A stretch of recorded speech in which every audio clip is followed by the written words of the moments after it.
Jay was watching a video. Dame Dash was being interviewed, and he was talking about the differences between how a broke person moves versus a person with money. So, my question to you is, are broke people concerned more with looking rich versus being rich? Hell yeah. I mean, the funny thing is that, especially black people, we were taught that, you got to advertise. That's advertisement. You know what I'm saying? It was advertisement to the girls. It was advertisement to the other dudes. It was advertisement to other people, especially if you got in business. Um, the truth of the matter is, and this is a sad state of affairs, as a community, black community, and people, period, I've learned as I've grown and got into other communities, it's the same, but it's just so prevalent in our community that people don't deal with you when you pull up in a Toyota Tercel and you don't look like you got it. You don't get the look. You know what I'm saying? You don't get that nod. If you're doing certain jobs, they never think that a person that working at Walmart got a nice house. You know what I'm saying? So you're gonna be judged by that. You're gonna be judged by the clothes you wear. You're gonna be judged, by the car you drive.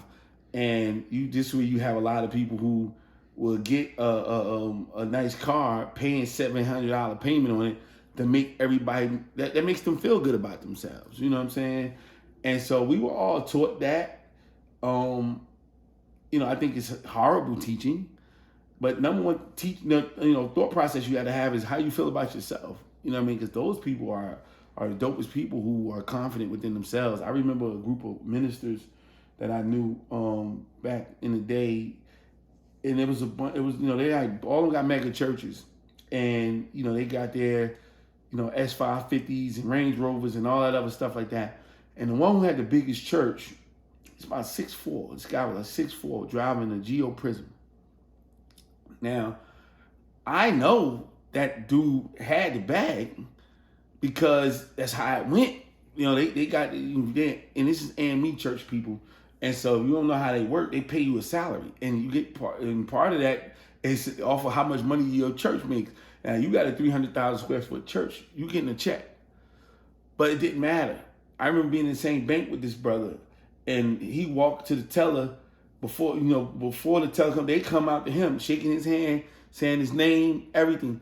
They know him, and it wasn't like the bank on the corner. It was Bank of America. You know what I'm saying? Bank of America is funny acting. You ain't just getting to know the people at Bank of America unless you got a bag.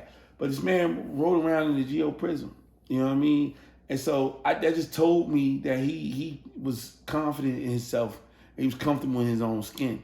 It's not to say that the other people weren't, but it definitely showed me that. And those individuals who are confident in their own skin, they the ones who win. But we're taught not just by individuals telling you this is what you need to do to get by, but we're taught by the negative responses we get when we are driving a BS car, or what's considered to be a BS car, or we don't have the finer things in life, as everybody quote unquote would say. And you might be okay. You might have a nice bank account, but that young lady ain't gonna say that because you ain't shining like the other dude shining. The other dude might have on fake jewelry, and she gonna get him to play. Somebody might Toro a car. You got your car. You own your car. Your car might be 5 or 6 years older, but you own it. It's yours. They got a brand new Ferrari that ain't theirs, and that woman gonna give it to him like as if that's her husband. That night, probably. You know what I'm saying? And so you gonna get the result that you want by doing that. People will put on, and so they can get the result. But the sad part about that result is short term. It's not really long term because hey, you stunting down and you go back home and get back to reality, and you can't go back to Vegas or go to Miami for the next year or two because you've been set back real bad. Then there it is. But some people don't care. People would really take that risk for that experience. I've lived it. I remember being a photographer, and I'm driving in a Dodge Nitro. It was a different level of respect when that Lexus pulled up. Once I bought a Lexus, it was a different level of respect. Same thing. When I'm in this little Matchbox office, It was a different level of respect when it was a 3,000 square foot office. You know, and again, it's just things. My house wasn't even 2,000 square feet, but I had 3,000 square foot office. So I understood that was a business expense. But the respect level went to the roof because of that investment. People treated me differently, you know, and that's sad. And it wasn't just people that look like me. People across the business landscape treated me differently when I had that space, when I got that space, and they saw that. When I pulled up a certain kind of car, dressed a certain kind of way, I was treated differently. And it's sad, but we have to be honest with, yes, we can call those people out who do that, and it's not good financially or fiscally for them, but you also got to see what's the root cause of why they do that, and let's try to fix that without judging them.